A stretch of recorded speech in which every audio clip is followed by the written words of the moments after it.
تم سب بچے بیٹھے ہو، والدین کو اپنی جنت بنا لو، ماں باپ کو اپنی جنت بنا لو، ان کی دعا لے لو۔ میرے نبی نے فرمایا کاش میری ماں زندہ ہوتی۔ ماں کا خاص طور پر منشن کیا، میری ماں کیوں کہ باپ کو تو دیکھا ہی نہیں، اور ماں کو دیکھا ہے 6 سال۔ میری ماں زندہ ہوتی اور میں عشاء کی نماز کے مصلی پہ کھڑا ہوتا اور میرے گھر سے میری ماں کہتی محمد، تو میں ماں کے لیے نماز توڑ دیتا۔ میرا نبی کہہ رہا ہے۔ اور جب آپ حج پہ تشریف لے گئے اور ابوا کے میدان سے گزرے جہاں میرے نبی کی والدہ کا انتقال ہوا تھا، اس بات کو 57 سال گزر چکے ہیں۔ 6 برس کی عمر میں مدینہ سے نکلے 3 افراد، میرے نبی کی ماں، میرے نبی کے والد کی باندی ایمن، وہ بھی ماں ہیں، انہوں نے بھی دودھ پلایا تھا میرے نبی کو۔ 2 مائیں ہیں، ایک دودھ پلانے والی، ایک پیدا کرنے والی، اور ایک میرے نبی ہیں۔ جب ابوا کے پہاڑوں میں پہنچے تو اچانک ہارٹ اٹیک سے حضرت آمنہ 25 سال کی عمر میں انتقال فرما گئیں، اور میرے نبی نے اتنا اس کا غم لیا۔ 6 سال کا بچہ، میں سن 2000 میں وہاں گیا تھا، میرے آنسو نہیں رکنے کو آ رہے تھے کہ کہاں میرے نبی کی ماں کو اللہ نے اٹھایا، نہ کوئی آسرا، نہ کوئی سہارا، نہ کوئی رشتہ، نہ کوئی جھولی، نہ کوئی چھاؤں، ایسے تنہا یتیم کر دی۔ جب ان کو پتھروں میں دبا کے نیچے اترے، ایمن کو سے ہاتھ چھڑا کر بھاگے اور اوپر پہاڑی پہ چڑھ گئے۔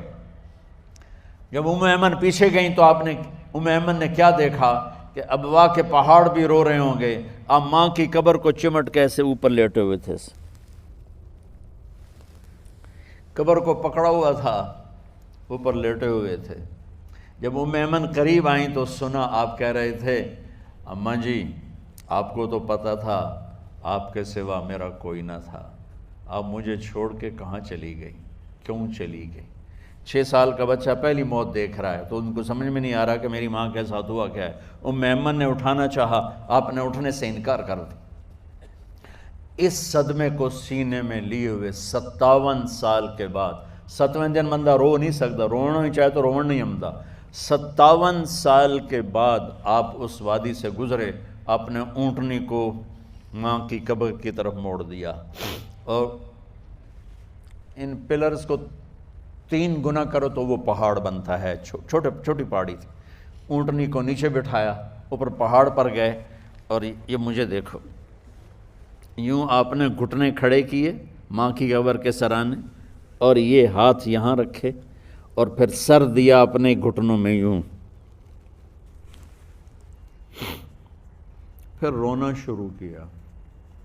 اتنا روئے، اپریل کا مہینہ تھا، دھوپ سر پہ پڑ رہی تھی، ہم تو ٹھنڈی دھوپ میں بیٹھے ہیں، شدید دھوپ میں بیٹھے تھے، اور اس کنڈیشن میں یہ بچوں کا سٹائل ہوتا ہے، جب لمبا رونا ہو تو وہ یوں بیٹھتے ہیں سر اندر دے کر۔ اتنا روئے کہ آپ کی داڑھی ساری آنسوؤں سے بھر گئی، سینہ تر ہو گیا، احرام تر ہو گیا، اور کئی گھنٹے بیٹھ کے روتے رہے۔ 2 جہان کے سردار ہو کر تمنا کر رہے ہیں کاش اماں تو زندہ ہوتی، تو مجھے کہتی محمد میں تیرے لیے نماز توڑ دیتا۔ اور میرے نبی نے، یہ بچیاں غور سے سنو، میرے نبی سے پوچھا گیا یا رسول اللہ قیامت کب آئے گی؟ آپ نے فرمایا یہ تو اللہ کو پتہ ہے۔ نے کہا یا رسول اللہ کوئی نشانی بتا دیں؟ تو آپ نے فرمایا جب بچیاں ماؤں کو ذلیل کریں گی تو قیامت آ جائے۔ جب بیٹیاں ماؤں کے ساتھ بدتمیزی کریں گی اور ماؤں کو ذلیل کریں گی تو قیامت آ جائے گی۔ ایک ماں بیٹی کو میں بھول نہیں سکتا، ماں کے موٹے موٹے آنسو گر رہے تھے، اور بیٹی ماں سے کہہ رہی تھی بھوک نہیں، ہماری اپنی پنجابی زبان، بھوک نہیں، اوئے ہوئے ہوئے ہوئے، یہ تو ہم نوکر کو کہتے ہوئے ڈرتے ہیں، وہ ماں سے کہہ رہی تھی بھوک نہیں، یعنی بکواس نہ کر، روا کے چپ، صرف آنسو اس کے گر رہے تھے ایسا۔ شاید وہ یاد کر رہی تھی کہ 9 مہینے کیسے اس کو میں نے پیٹ میں پالا، جنتے ہوئے کتنی تکلیفوں سے گزری، اور اس کو دودھ پلاتے ہوئے کتنی راتیں میں نے کاٹ کاٹ کے گزاریں، اور اس کے پیشاب دھوتے ہوئے کتنی دفعہ میں سردی میں ٹھٹھری، اور آج یہ مجھے کہہ رہی ہے بھوک نہیں۔ اس لیے میرے نبی نے فرمایا جس نے ماں باپ کو دکھ دیا، سنو غور سے بچوں سارے سنو، جس نے ماں باپ کو دکھ دیا اس پہ اللہ کی لعنت، اس پہ فرشتوں کی لعنت، اس پہ زمین آسمان کی لعنت، نہ ان کی نماز قبول ہے، نہ روزہ قبول ہے، نہ صدقہ قبول ہے۔ میرے نبی کی زندگی کا دوسرا روپ حقوق العباد، نماز حقوق اللہ میں آ جاتی ہے، میں حقوق العباد کی تھوڑی سی وضاحت کر رہا ہوں۔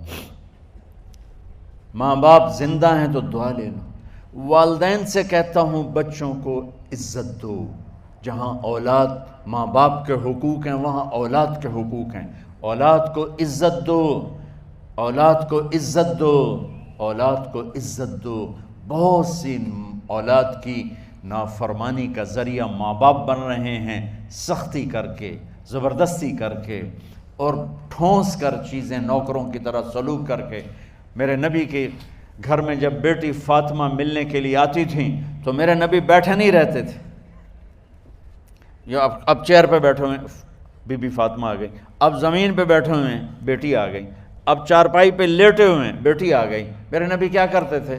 کھڑے ہو جاتے تھے، کھڑے ہو جاتے، ایک دم کھڑے ہو جاتے تھے، اور پھر کھڑے نہیں رہتے تھے، تیزی سے آگے بڑھتے تھے اور حضرت فاطمہ کا ہاتھ پکڑ لیتے تھے۔ یہ والدین غور سے سنو، حضرت فاطمہ کا ہاتھ پکڑ لیتے تھے اور ہاتھ پکڑ کے مجھے دیکھو یوں بوسہ لیتے تھے، بیٹی کا بوسہ لیتے تھے، پھر ہاتھ چھوڑتے نہیں تھے، ہاتھ پکڑے پکڑے لاتے لاتے لاتے ان کو چارپائی پر پہلے بٹھاتے تھے پھر خود بیٹھتے تھے۔ یہ باپ اور رسول ہو کر بیٹی کو یہ عزت دیتے تھے۔ پھر وہ جنت کی عورتوں کی سردار بنی، پھر وہ جنت کے سرداروں کی ماں بنی، پھر وہ اللہ کے شیر کی زوجہ بنی۔ تو والدین سے کہتا ہوں کہ اپنے بچوں کو عزت دو، عزت دو، عزت دو، عزت دو۔ پھر آپ سے زندگی کے بڑے فیصلے ہیں شادی۔ اب لوگ اکٹھے پڑھتے ہو لڑکے لڑکیاں، اپنی شادی کے فیصلے خود نہ کرو، اپنے ماں باپ کے حوالے کرو۔ اس میں شرافت بھی ہے، اس میں برکت بھی ہے، اس میں رحمت بھی ہے، اور اس میں والدین کی دعائیں بھی ہیں۔ کورٹ میرج کو ہوا نہ دو، boy friend girl friend culture ہمارا نہیں ہے۔ میرے نبی کے طریقے میں مرد اور عورت کا صرف نکاح سے تعلق ہے، اس کے علاوہ سب جہنم کی آگ ہے۔ اور والدین سے کہتا ہوں کہ اپنے بچوں سے پوچھ کے رشتے کرو، زبردستی مت کرو۔ میرا معاشرہ بہت سنگین قسم کے جرم کا شکار ہے، بچوں پہ مسلط کر دیتے ہیں، ایتھے ہی کرنی ہے، ایسے جٹائیں چی کرنی ہے، بٹائیں چی کرنی ہے، پتہ نہیں آئے کتوں ہیں جٹ بٹ۔ چلو تم ناراض نہ ہو، راجپوتائیں چی کرنی، میں راجپوت ہوں، میں اپنی قوم کو بھی رگڑ دیتا ہوں، راجپوتائیں چی کرنی، اگاں کرنی ہی کوئی نہیں۔ یہ ظلم و ستم اولاد پہ مت کرو، اپنی بچی سے پوچھو، اگر بیٹی ہاں کرے تو پھر قدم اٹھاؤ، اگر بیٹی کہہ دے میں نہیں کرنا چاہتی تو وہ نافرمان نہیں ہے۔ اللہ کے واسطے میری سنو، صرف تم نہیں سن رہے ہو، اس کیمرے سے لاکھوں کروڑوں لوگ سن رہے ہیں۔ اگر بیٹا یوں کہہ دے کہ ابا میں نے یہاں شادی نہیں کرنی، میرا جی نہیں چاہتا ہے، تو وہ بیٹا نافرمان نہیں ہے، فرما بردار ہے، اس نے شریعت کا حق استعمال کیا ہے۔ اب ایسا ظلم مت کرو کہ نہیں اتھے ہی کرنی ہے، اتھے گھروں نکل جا۔ زندگی تم نے تو نہیں گزارنی، زندگی تو بچے نے گزارنی، میں قربان جاؤں۔ ایک حدیث سنو پہلے، پھر اگلی بات سناتا ہوں۔ ما تزوجت وما زوجت الا بوحی من السماء نزل به جبریل۔ لوگو سنو، میں نے جہاں شادی کی، میں نے جہاں بیٹی کی شادی کی، پہلے آسمان سے جبریل فرشتہ اللہ کا حکم لے کر آیا، پھر میں نے قدم اٹھایا۔ سمجھ گئے میری یہ بات؟ سمجھ گئے سارے؟ اب اگلی سنو۔ حضرت علی فاطمہ کا رشتہ لینے آ گئے، اور جبریل ان سے پہلے آ گیا کہ یا رسول اللہ فاطمہ علی کے لیے ہے۔ باپ محمد مصطفیٰ جیسا ہے، رشتہ مانگنے والا علی جیسا ہے، اور بیٹی فاطمہ جیسی ہے۔ اور آپ پوچھتے ہیں علی کیسے آئے؟ وہ شرم کی وجہ سے کچھ کہہ نہ سکے، چپ۔ آپ کو تو پتہ تھا، آپ نے فرمایا فاطمہ کے رشتے کے لیے آئے ہو؟ کہا جی۔ تو جبریل تنال بیٹھا ہوا ہے کہ یا رسول اللہ اتھے ہی کرنا ہے، آپ نے ہاں نہیں کی، آپ نے کہا انشاءاللہ، اور یہ کہہ کر اٹھ گئے۔ انشاءاللہ نبی کا ہاں ہی ہوتا ہے، لیکن جبریل کے آنے کے باوجود اور اللہ کے کہنے کے باوجود میرے نبی کو بھی پتہ ہے کہ یہ رشتہ یہاں کاتب تقدیر نے لکھ دیا ہے، لیکن امت کو سبق سکھانے کے لیے آپ گھر تشریف لے گئے۔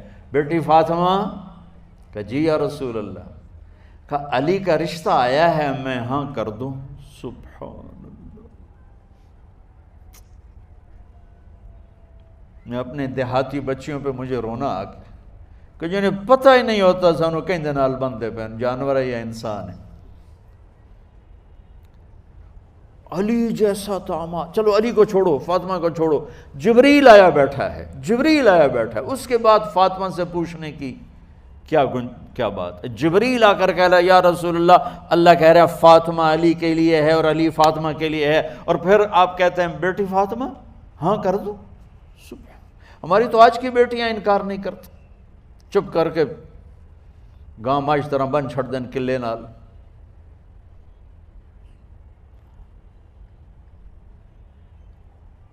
کوئی ان کے اندر کے جذبات کو سننے والا کوئی نہیں ہوتا، اپنی انانیت پر یہ فیصلے کرتے ہیں، اور میرا نبی کہہ رہا بیٹی ہاں کر دو۔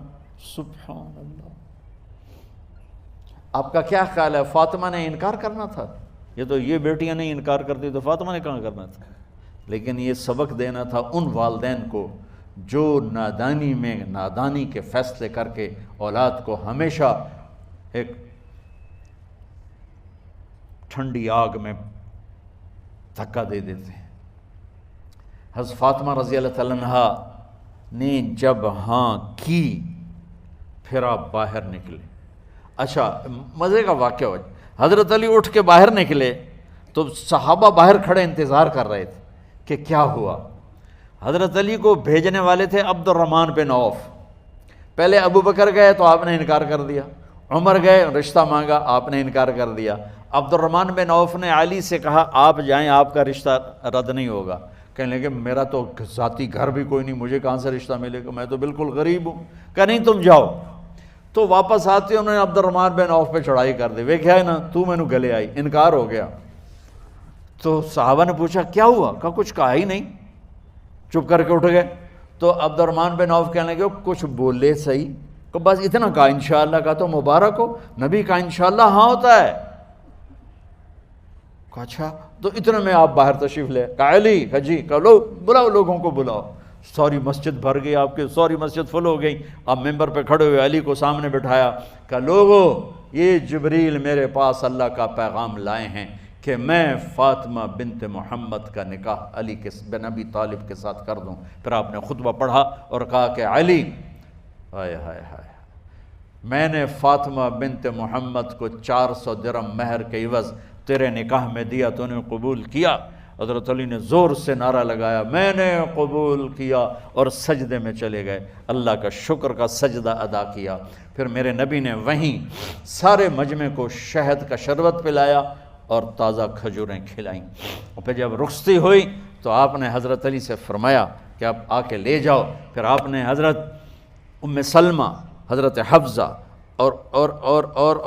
اور جناب حضرت عائشہ رضی اللہ تعالیٰ عنہ، ان تینوں کو بلا کر فرمایا تمہیں پتہ ہے نا مجھے فاطمہ سے کتنا پیار ہے، تو تم فاطمہ کو دلہن بناؤ، اس کی تیاری کرواؤ، اسے دلہن بناؤ۔ تو ان تینوں نے حضرت فاطمہ کو دلہن بنایا۔ پھر آپ نے حضرت علی کو پیغام بھجوایا، وہ تشریف لائے، اپنی اونٹنی لے کر آئے، حضرت عقیل ساتھ ہے، سلمان فارسی ساتھ ہے، اور دروازے پر اونٹنی بٹھائی، آپ علی کو اندر لے گئے اور یوں فاطمہ کا ہاتھ پکڑ کے علی کے ہاتھ میں دے کر فرمایا علی تمہیں نبی کی بیٹی مبارک۔ سبحان۔ پھر آپ نے کہا میری بیٹی فاطمہ، مجھے اپنے خاندان میں جو سب سے زیادہ محبوب تھا میں نے تیرا ہاتھ اس کے ہاتھ میں دے دیا ہے۔ والدین سے کہتا ہوں اپنے نبی کی زندگی پڑھو۔ میرا درد ہے کہ ہماری ثقافت میں اسلام داخل نہیں ہوا، ہمارے عبادت میں اسلام آ گیا، بہت سارا مجمع مرد عورتوں کا نمازی ہے، حاجی ہے، عمرے کرتے ہیں، لیکن ثقافت میں نبوت کی جھلک دکھائی دے، ثقافت میں اللہ کا نبی دکھائی دے، وہ نہیں ہے۔ زندگی بیت گئی اس انتظار میں، مدت سے لگ رہی تھی لب بام ٹک ٹکی، تھک تھک کے گر گئی نگہ انتظار آج، پتہ نہیں کب صبح ہوگی۔ چلو کہتے تو جائیں مجھے ہے اگرچہ بت ہیں جماعت کی آستینوں میں، مجھے ہے حکم اذان لا الہ الا اللہ۔